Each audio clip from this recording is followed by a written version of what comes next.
6 साल का ऋतिक रोशन बोरवेल में गिर गया था और उसकी मृत्यु हो चुकी है। बोरवेल का जो मालिक है उस पर एफआईआर दर्ज की गई है। छोटे से थैले से उसको कवर किया गया था तो इसी के चलते वो बच्चा उस थैले के ऊपर चढ़ा था और अंदर चला गया। तो इसलिए सरकार को चाहिए कि एक तो जो लोग बोरवेल का मुंह खुला रखते हैं उनके ऊपर कड़ी से कड़ी कार्रवाई की जाए। और चलते बात की जाए मौसम विभाग की, तो हिमाचल प्रदेश में अब भी ऑरेंज अलर्ट जारी किया गया है कि आने वाले समय में वहां पर बारिश हो सकती है। और साथ ही बागबानों व वहां के जो किसान हैं हिमाचल के, उनके चेहरे काफ़ी खिल चुके हैं। सेब की फसल के लिए उम्मीद जाग चुकी है। हिमाचल की ही बात करें तो वहां पर विधानसभा चुनाव से पहले सियासत गर्मा गई है। मुख्यमंत्री हैं हिमाचल प्रदेश के जयराम ठाकुर।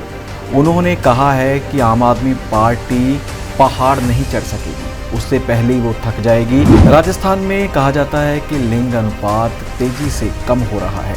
लड़कों की संख्या बढ़ रही है, लड़कियों की संख्या कम है।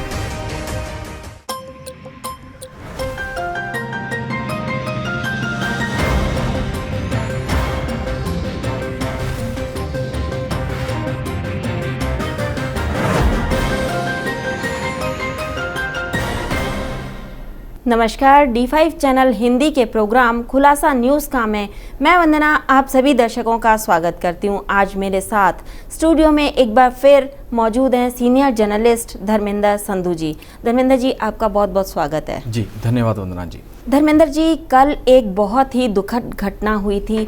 6 साल का ऋतिक रोशन बोरवेल में गिर गया था और उसकी मृत्यु हो चुकी है। इसके साथ ही बोरवेल का जो मालिक है उस पर एफआईआर दर्ज की गई है। क्या है पूरी खबर?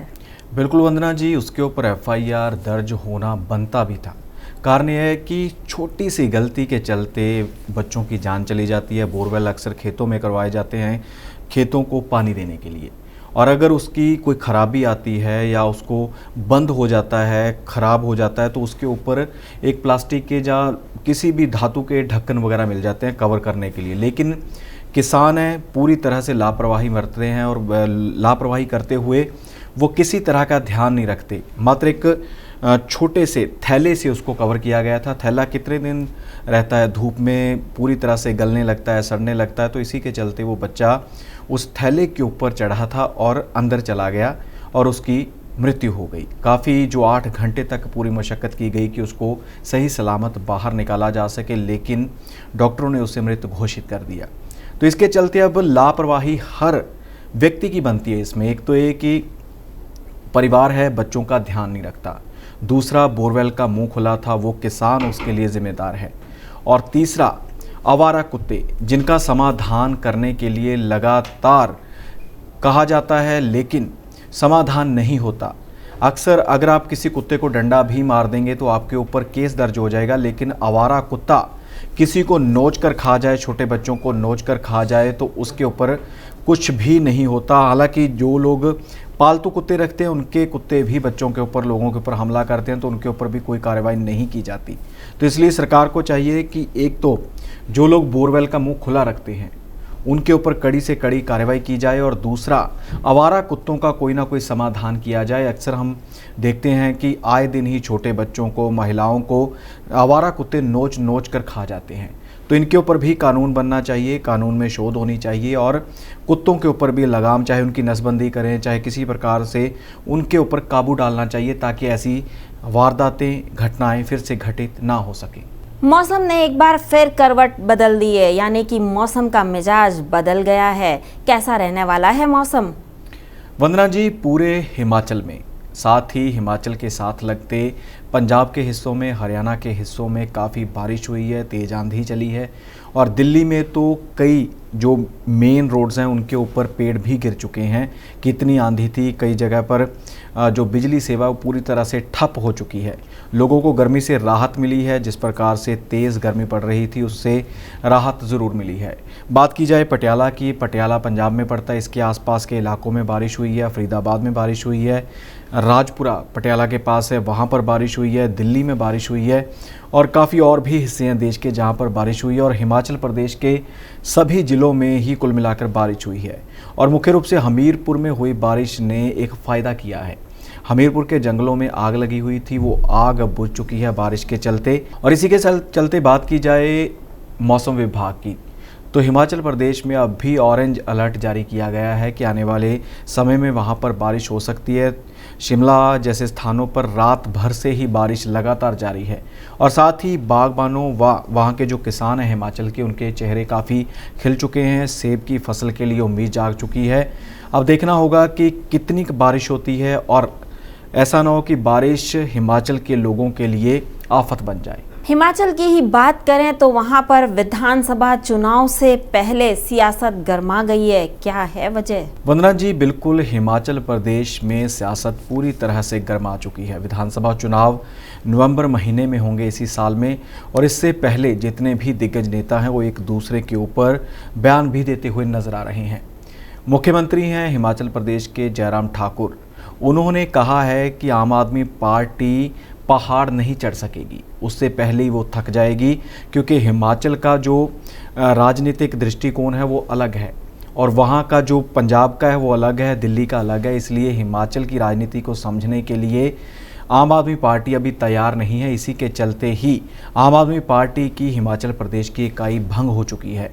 और साथ ही सतेंद्र जैन है जो आजकल प्रभारी हैं हिमाचल प्रदेश के आम आदमी पार्टी के। उनका कहना है कि 60 सीटों के ऊपर आम आदमी पार्टी की जीत होगी, 8 सीटें भाजपा को आएंगी और कांग्रेस विधानसभा चुनाव में है ही नहीं।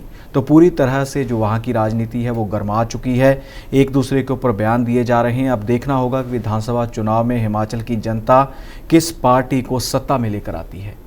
राजस्थान के बूंदी शहर में लड़कियों के लिए सराहनीय कदम उठाया जा रहा है। क्या है ये कदम? राजस्थान में कहा जाता है कि लिंग अनुपात तेजी से कम हो रहा है, लड़कों की संख्या बढ़ रही है, लड़कियों की संख्या कम है। तो इसी के चलते बूंदी के 49 नंबर वार्ड में इंदिरा कॉलोनी पड़ती है। तो वहाँ की जितनी भी गलियाँ हैं पहले उनके नाम हुआ करते थे, चक्की वाली गली, स्कूल वाली गली, या किसी के घर का नाम की ये किसी के नाम पे भी वो गली। लेकिन अब उन गलियों को मार्ग बना दिया गया है और मार्ग भी सामान्य लड़कियों के नाम पर। जो लड़कियां वहाँ की हैं 1 से 10 साल की उम्र की लड़कियां हैं, उनको जो नाम है वो गलियों को नाम दे दिए गए हैं कि जिस प्रकार से पूर्णिमा मार्ग रखा गया है, अंजलि मार्ग रखा गया है। और इसके लिए जो बड़े बुजुर्ग थे उनकी सलाह ली गई और उस सलाह के हिसाब से ही लड़कियों के नाम का चयन किया गया है, ताकि लड़कियों की दर को बढ़ाया जा सके, लड़कियों को साक्षर किया जा सके, लड़कियों के लिए सरकार भी कोई सही कदम उठा सके, उनकी सुरक्षा को लेकर सही कदम उठाए जा सकें। तो इसलिए राजस्थान के बूंदी शहर में ये कार्य किया गया है। गुजरात की बात करें तो वहां पर बुजुर्गों के लिए डे केयर सेंटर खोल दिया गया है। कहां पर है ये डे केयर सेंटर? वंदना जी, जिस प्रकार अक्सर हमारे दर्शक भी जानते हैं कि जो छोटे बच्चे होते हैं उनको डे केयर में रखा जाता है। कामकाज करने वाले दंपति अपने बच्चों को डे केयर में छोड़ देते हैं, जहां पर उनकी संभाल की जाती है, उन्हें ट्रेन किया जाता है, एक्टिविटी सिखाई जाती है, पढ़ाई करवाई जाती है। तो इसी के चलते गुजरात के सूरत में भी बुज़ुर्गों के लिए डे केयर सेंटर खोला गया है, जिसमें बुज़ुर्ग आते हैं, हंसते हैं, खेलते हैं, नाचते हैं और पूरी तरह से वहाँ का शेड्यूल भी बनाया गया है। सुबह 9 बजे से लेकर 5 बजे तक या 6 बजे तक वहाँ की टाइमिंग है डे केयर की। बुज़ुर्ग किसी भी समय आते हैं, वहाँ पर उनको लंच भी दिया जाता है, चाय दी जाती है, रेस्ट के लिए एसी रूम भी बनाया गया है कि जो बुज़ुर्ग रेस्ट करना चाहता है।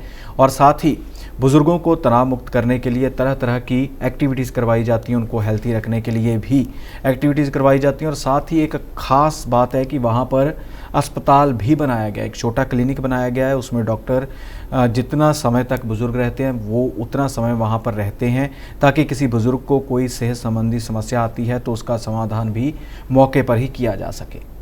बीएसएफ युवाओं को नशे से दूर रखने के लिए क्या मुहिम चला रही है? बिल्कुल वंदना जी, बीएसएफ बॉर्डर सिक्योरिटी फोर्स जितने भी हमारी सरहदें लगती हैं, चाहे वो राजस्थान की सरहद है पाकिस्तान के साथ, चाहे पंजाब के साथ अमृतसर है, फिरोज़पुर है, फाजिलका है, तरन तारण है, तो इन सभी एरियाज़ में बीएसएफ तैनात है जो हमारी सरहदों की रक्षा करती है।